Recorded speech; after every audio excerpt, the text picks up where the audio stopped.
하나님이 성벽을 건축한 이스라엘 백성들에게 진정으로 원하셨던 것은 무엇일까요? 바로 신앙의 회복입니다. 신앙의 부흥입니다. 영적인 성숙입니다. 성벽 재건이 목적이 아니에요. 그것을 통해서 하나님은 진정으로 이스라엘 백성, 유다 백성들이 신앙을 회복하는 것이 목적이었다. 느헤미야 1장에서 6장까지 보면은 느헤미야에 대한 이야기가 줄을 이루게 되겠죠. 7장에서 13장까지 이제 마지막 장까지 보면은 예스라가 나옵니다. 예스라. 이 느헤미야가 정치인이라면 에스라는 종교인, 신앙인이었다. 느헤미야가 정치인이면서 신앙이 아주 투철했어요. 믿음이 좋았어요. 그리고 자기 조국을 사랑하고 그리고 이 조국에 대한 신앙을 염려를 많이 했어요. 정치인이면서 신앙에 아주 하나님을 사랑하는 마음이 투철했다. 에스라는 신앙인이었는데 정치적인 영역도 또 아주 탁월해서 이 두 사람이 한 사람은 성벽을 건축하고 한 사람은 신앙의 부흥을 위해서 쓰임받았어요. 사람은 다 다르게 쓰임받는 거예요. 그래서 성벽 재건을 내가 했으니까 내가 최고다가 아니고, 내가 말씀을 강론했으니 내가 최고다가 아니고, 너는 은사가 그쪽에 있으니까 그런 쪽으로 하나님께 쓰임받고 나는 또 이런 쪽으로 쓰임받고, 그래서 서로 은사를 존중하고, 왜? 은사는 하나님이 주신 것이니까, 달란트도 하나님이 주신 것이니까 하나님의 일을 같이 하는 거죠. 그래서 성숙한 사람은 마음이 안 맞아도 그것이 하나님의 일이라면 연합을 합니다. 미국 사람들이 그걸 잘해요. 국가의 이익이라면 싸우다가도 바로 하나가 됩니다. 믿음의 백성들은 내가 저 사람하고 마음이 안 맞아? 저 사람하고 순 식구 같이 하는 게, 남녀전도에 같이 하는 게 불편스러워도 이것이 하나님의 일이다. 그러면 그걸 내려놓고 하나가 되는, 연합할 수 있는 은혜가 있으시기를 주의 이름으로 축원합니다. 그게 성숙한 사람입니다. 감정을 내려놓고, 기분 나쁜 거 내려놓고 이것이 주님이 기뻐하시는 일이다. 그러면 같이 하나님 앞에 하나가 되어져서 주의 사명을 감당하는 것이다. 느헤미야는 성벽 재건의 사명을 감당했고, 에스라는 이스라엘 백성들의 심령 부흥, 심령의 재건을 위해서 사역했던 사람이라고 말씀을 드렸습니다. 사랑하는 여러분, 에스라는 느헤미야가 예루살렘 성으로 돌아오기 약 14년 전에 예루살렘으로 귀환했어요. 그러니까 14년 후에 느헤미야가 온 거예요. 14년 차의 기간의 차이가 있어요. 오면서부터 보니까 백성들이 하나님을 떠나 있었고 또 하나님을 멀리 하는 그런 모습을 다 보았어요. 성벽 건축은 생각도 못했는데 14년 후에 귀환한 느헤미야가 아주 정말 하나님의 믿음을 가지고 완성을 했어요. 자, 성벽은 다 완성을 했는데 그들이 수문학 광장에 모여서 다 일은 열심히 했는데 마음이 허전한 거예요. 이게 뭐지? 찬양도 하고 식당 봉사도 하고 교사도 하고 성가대도 하고 주차도 하고 뭐 별 사역을 다 했는데 안내도 하고 마음이 허전해. 사람은 이렇게 영적인 양식을 먹어야 되거든요. 사람이 떡으로만 살 것이 아니요 하나님의 입에서 나오는 생명의 말씀으로 살아야 된다 그랬어요. 말씀을 먹어야 되거든요. 그래서 이스라엘 백성들이 참 멋진 장면이 나와요. 학사이며 제사장인 서기관인 에스라를 초청합니다. 이게 정말 멋진 장면이에요. 1절을 한번 읽어보시겠습니다. 시작. 이스라엘 자손이 자기들의 성읍에 거주하였더니 7째 달에 이르러 모든 백성이 일제히 수문학 광장에 모여 학사 에스라에게 여호와께서 이스라엘에게 명령하신 모세의 율법책을 가져오기를 청하매. 아멘. 말씀 좀 가져오십시오. 에스라 선지자요, 우리에게 좀 읽어주십시오. 너무나 마음이 갈급합니다. 52일 동안 말씀을 못 들었어요. 52일 동안 성벽을 쌓는 데만 힘썼어요. 먹지도 못하고 총과 칼을 피해가면서 막 사람들이 반발해도 52일 동안 죽도록 일했어요. 그러면 기쁨이 넘쳐야 되는데, 그러면 감사가 넘쳐야 되는데, 그러면 이 세상을 다 가진 것처럼 즐거워야 되는데 마음이 허전한 거예요. 생명의 말씀이 그 영혼에 공급이 되지 못했기 때문에 그러는 거예요. 여러분, 하나님의 말씀으로 여러분의 영이 다시 살아날 수 있기를 주의 이름으로 축원합니다. 들려지는 말씀이 아니라 새겨지는 말씀, 깨달아지는 말씀이 될 수 있기를 주의 이름으로 갑니다. 말씀을 지식으로 축적하지 마시고 그 말씀을 레마로 내게 주신 생명의 말씀, 내 영을 살리는 말씀으로 받아들일 수 있기를 주의 이름으로 축원합니다. 그 낭독을 할 때요, 에스겔 혼자 한 게 아니에요. 13명이 있었어요. 13명이 오늘 본문에 보니까 오전 6시부터 정오 12시까지 낭독을 했어요. 그럼 몇 시간이에요? 오전 6시부터 정오 12시까지 낭독을 했어요. 몇 시간이에요? 예, 대답해 주신 분 정말 감사해요. 예, 같이 호응한다는 거잖아요. 예, 6시간 동안을 서서 말씀을 듣고 서서 낭독을 했어요. 자, 얼마나 말씀을 사모했는지 8장 2절을 한번 읽어보겠습니다. 시작. 7째 달 초하루에 제사장 에스라가 율법책을 가지고 회중 앞 곧 남자나 여자나 알아들을 만한 모든 사람 앞에 이르러 아멘. 7월 초 1일을 얘기하는 거죠. 올삭되어 있던 것 같아요. 예. 에스라가 폐허가 된 예루살렘에 돌아오면서 중대한 결심 한 가지를 하게 됩니다. 에스라가 누구냐면 아론의 16대 자손이에요. 영적으로 뼈대 있는 집안이죠. 아론과 훌 아시죠? 아론 제사장, 대제사장. 거기 16대 자손이 에스라예요. 포로로 잡혀가서 바벨론에서 생활하다 보니까 왜 이렇게 우리가 고생을 하고 살아야 되느냐? 이렇게 왜 나라를 잊어버리고 이렇게 정말 속된 말로 개고생하고 살아야 되느냐? 왜 노예로 살아야 되느냐? 하나님의 말씀을 버렸기 때문에. 그래서 에스라는 작정을 했어요. 연구를 많이 합니다. 가장 성경에 정통한 인물이 많이 있지만 에스라거든요. 그래서 에스라 신학원이 있을 정도로 성경에 정통한 사람이에요. 하나님 말씀 버린 게 가장 그들이 이렇게 고생을 하는 이유다. 나라를 잊어버리고 돌아와서 결심을 했어요. 내가 돌아가서 이스라엘 백성들에게 하나님이 당신을 선택했습니다. 당신을 하나님의 민족으로 삼으셨습니다. 선미루로 삼으셨습니다. 그리고 하나님이 모든 이방 민족을 전쟁에서 지켜주셨습니다. 낮에는 구름기둥으로 밤에는 불기둥으로 하나님이 당신들을 지켜주셨습니다. 이제 말씀으로 돌아오십시오. 할렐루야. 이 말씀을 가르쳐야 되겠다. 깨달은 말씀을 그들과 함께 나누어야 되겠다. 작정을 한 것입니다. 이런 작정은 정말 참으로 훌륭하고 고귀한 결심입니다. 여러분도 이런 결심이 있기를 바랍니다. 제가 우리 한국 교회사를 보니까 정말 선교사들이 애쓰고 수고하고 부흥회도 많이 하고 많이 했는데 큐티를 잘 안 가르치는 게 제가 좀 아쉬움이 나요. 한국 교회사를 열심히 공부를 해봤어요. 얼마 전에서야 몇십 년 전에 20-30년 전에 그때부터 큐티를 시작한 거예요.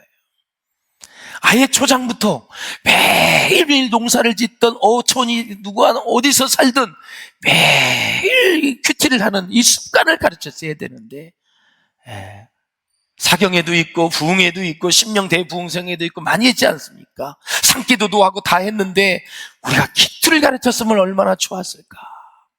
그런 아쉬움이 남는 거죠. 매일 밥을 먹듯이 하나님의 말씀을 매일 먹는 사람, 묵상하고 삶에 적용하는 사람, 그리고 내 자신을 돌아보면서 내 영적 상태를 우리가 체크하면서 매일 순례자의 길을 가는 거예요. 그렇게 결심했던 에스라가 돌아와서 놀라운 역사가 일어나죠. 가정에도 가장이 큐티하기로 말씀 매일 보기로 결단하면 가정의 변화의 역사가 일어납니다. 그리고 주일학교 또 학생의 청년의 모든 선생님들이 말씀을 사랑하고 가르치기 시작할 때 거기에 부흥의 역사가 일어날 줄로 믿습니다. 아무 생각 없이 교사로서 가는 것이 아니라 한 주 내내 말씀을 묵상해서 그 말씀을 자기 반 아이들에게 가르쳐주고 생명력 있는 말씀을 전할 때 거기에서 죽었던 그 영들이 살아나게 되는 거죠. 마치 무디 목사님이 주일학교에 가서 성령의 불을 받고 말씀을 깨닫고 약 100만 명에게 복음을 전한 것처럼 그러한 인물들이 우리 비전교회에서 나오기를 주의 이름으로 축원합니다. 한국교회에 쏟아지길 주의 이름으로 축원합니다. 예. 그리고 직장 생활하는 여러분들이 직위가 뭔지는 모르겠어요. 그냥 말단 직원인지 뭐 일반 평사원, 뭐 대리, 과장, 부장, 이사 다 다르겠습니다. 사장도 있을 것이고, 그 한 사람이 말씀을 묵상하기 시작할 때 그 직장의 변화가 일어나게 될 줄로 믿습니다. 네, 어떤 분이 그런 칼럼을 썼더라고요. 대한민국에 찾아오는 많은 그 올림픽 때도 그랬지만 히스기야 왕이 그 좋은 것들 뭐 무기 뭐 경제력 이런 거 자랑하다가 결국은 그가 어려움을 당하고 나라가 다 바벨론의 포로로 잡혀갔잖아요. 외국에서 우리나라에 오면은 호화도 좋고 뭐 삼도 좋고 다 기업도 좋고 그 다음에 유명한 데도 좋고 그 다음에 뭐 노래를 잘하는 사람도 좋고 다 좋지만 한번 교회에 데려와서 예배의 광경을 보여준 사람이 있느냐 이거죠. 여의도 순복음교회나 우리나라 정말 건강하게 예배를 잘 드리는 많은 교회들이 있잖아요, 주일날.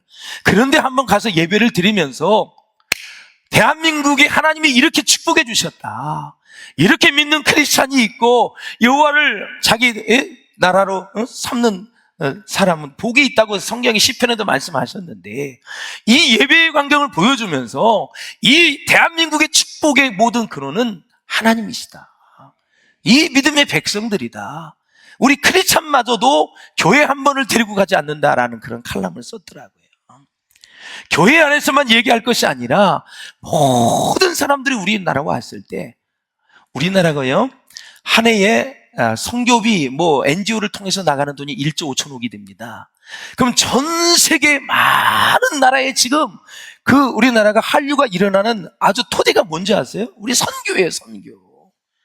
전 세계 가난한 나라에 대한민국 교회가 안 가는 나라가 없어요. 그래서 코리아, 사우스 코리아 하면 다 웰컴이야. 어디를 가든지. 왜?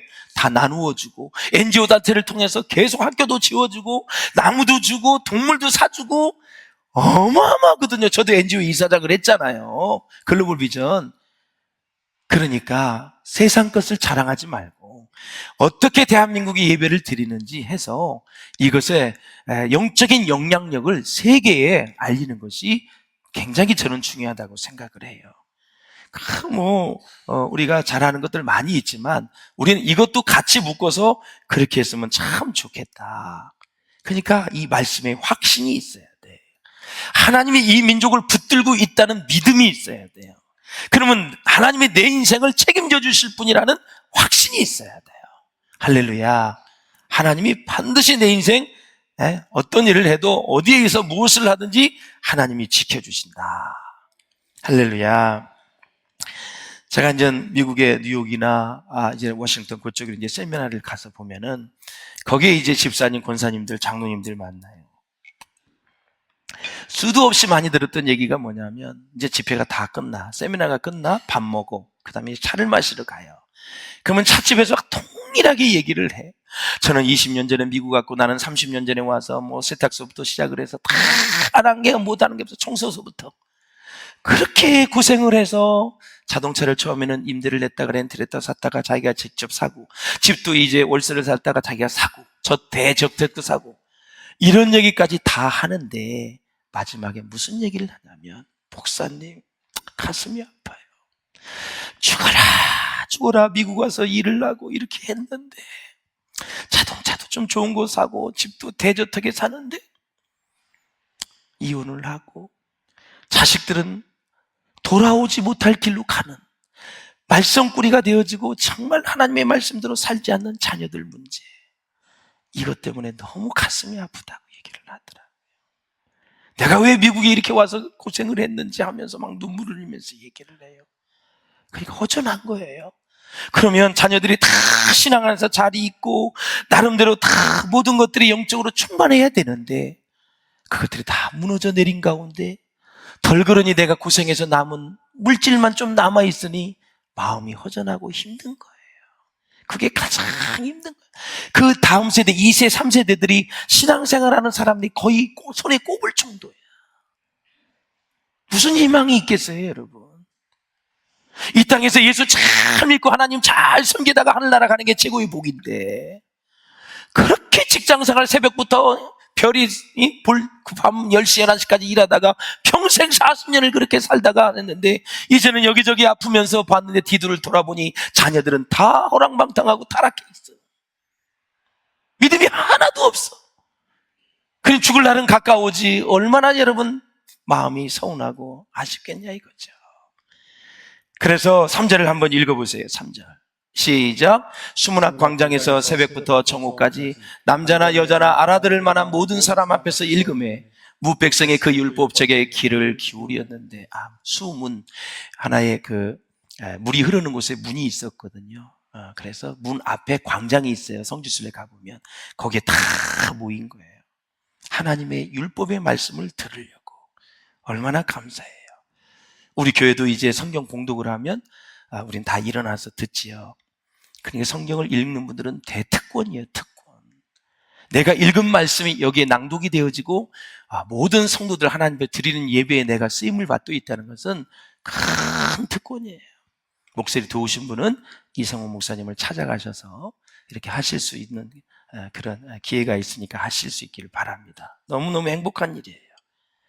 그래서 진정한 영적인 부흥은 뭐냐? 하나님의 말씀에 대해서 목말라 하는 것, 진리에 대해서 목이 타는 갈증이 일어나는 것입니다. 그런 마음이 있으시기를 주의 이름으로 축원합니다. 아모스 한번 읽어보실까요? 시작.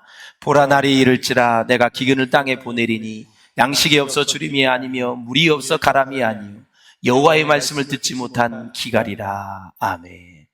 시편의 말씀은 어떻게 됐는지 한번 보세요. 시작. 내가 주의 계명들을 사모함으로 내가 입을 열고 헐떡였나이다. 아멘. 말씀을 너무너무 사모해서 입을 열고, 우리가 너무 목이 마를 때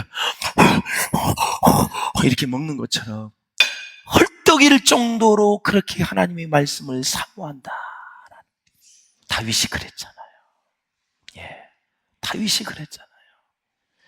하나님 앞에 쓰임받았던 위대한 인물들은 다 하나님의 말씀에 깊게 잠긴 사람들입니다. 깊게 기도한 사람들입니다. 고난이 많았던 사람의 세 가지가 특징입니다. 말씀에 깊이 동치미가 다 겨울 내내 이렇게 숙성이 되면 맛있는 것처럼 말씀에 깊이 잠긴 사람들, 기도를 깊이 한 사람들, 수많은 환난과 고난을 이겨낸 사람들이 바로 성령에 승리한 인물들이다라는 거죠. 말씀을 받으니까 아멘, 아멘 했어요. 아멘은 무슨 뜻입니까? 아멘은 과연 그렇습니다라는 긍정과 순종의 의미를 지니는 말입니다. 그래서 어느 목사님이 그래요. 그 교회 가서 말씀을 전할 때 아멘 소리를 들어보면 그 교회의 영성을 알 수 있다고.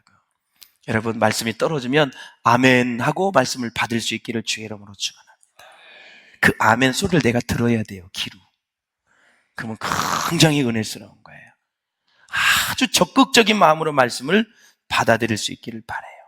그래서 말씀의 권위가 존중되고 순복되는 곳에 하나님은 언제나 역사하신다라는 거죠. 할렐루야. 그리고 나서 여러분, 이 느헤미야와 이 에스겔이 합작을 해서 귀한 사역을 이루어 가는데, 정말 말씀을 가르칠 때 놀라운 은혜의 역사, 회복의 역사가 일어났어요. 전 세계의 가장 유명한 신학자인 전 세계의 벤자민 어필드라는 사람이 있어요. 이 사람이 무슨 얘기를 하냐면, 내가 성경을 펼칠 때마다 하나님께서 내게 말씀하신다. 그러니까 여러분, 말씀을 읽을 때는 눈으로 읽잖아요. 그리고 이제 낭독을 하잖아요. 그러면 내게 주시는 말씀으로 꼭 받을 수 있기를 주의 이름으로 축원합니다. 내게 주시는 말씀. 많이 읽는 것을 자랑하지 말고 내게 주신 것을 자랑하셔야 돼요. 다독을 자랑하지 말고 정독을 통해서 깊이 본 것을 내게 받아들인 것을 자랑해야 돼요. 하나님이 여러분을 얼마나 사랑하시는지 한번 요한복음 3장 16절을 읽어보세요. 시작. 하나님의 세상을 이처럼 사랑하사 독생자를 주셨으니 이는 그를 믿는 자마다 멸망하지 않고 영생을 얻게 하려 하십니다. 아멘. 멸망하지 않는데요. 예수 믿으면 영생의 복을 주신대요. 느헤미야 8장 10절에도 이날은 우리 주의 성일이니 근심하지 말라. 여호와로 인하여 기뻐하는 것이 너희의 힘이니라. 얼마나 은혜가 되는지.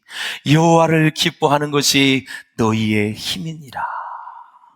여러분, 힘 빠졌을 때, 정말 힘들 때 여호와를 기뻐하고 여호와를 사랑하고 하나님 주신 말씀을 사랑하는 것이 우리의 힘이 될 줄로 믿습니다. 기뻐하기 어려운 상황에 있더라도 주일을 보낼 때는 어떻게 해요? 하나님으로 인해 기뻐해야 된다. 주일은 주님의 날이기 때문에 그렇습니다. 그래서 9절에도 오늘은 너희 하나님 여호와의 성일이니 슬퍼하지 말며 울지 말라 그랬습니다. 하나님의 말씀은 운동력이 있고 살아있다 그랬어요. 너희 심령 골수를 찔러 쪼개기까지 한다 그랬어요. 너희 마음과 생각을 감찰하신다고 말씀하셨어요. 그래서 말씀의 깨달음은 어디로 이어져야 되느냐? 순종으로 이어져야 된다. 내가 하나님의 말씀으로 감탄을 받았어요. 그러면 여러분 구호로 이어져야 돼요. 무슨 구호? 하나님 감사합니다. 사랑합니다. 나에게 이런 감동을 주시다니요. 또 감동으로 되면 행동으로 이어지는, 행함이 없는 믿음은 그 자체가 죽은 거라고 말씀하셨으니 감동이 오면 행함으로 이어져야 된다. 한 유명한 신학자가 이런 말을 했습니다.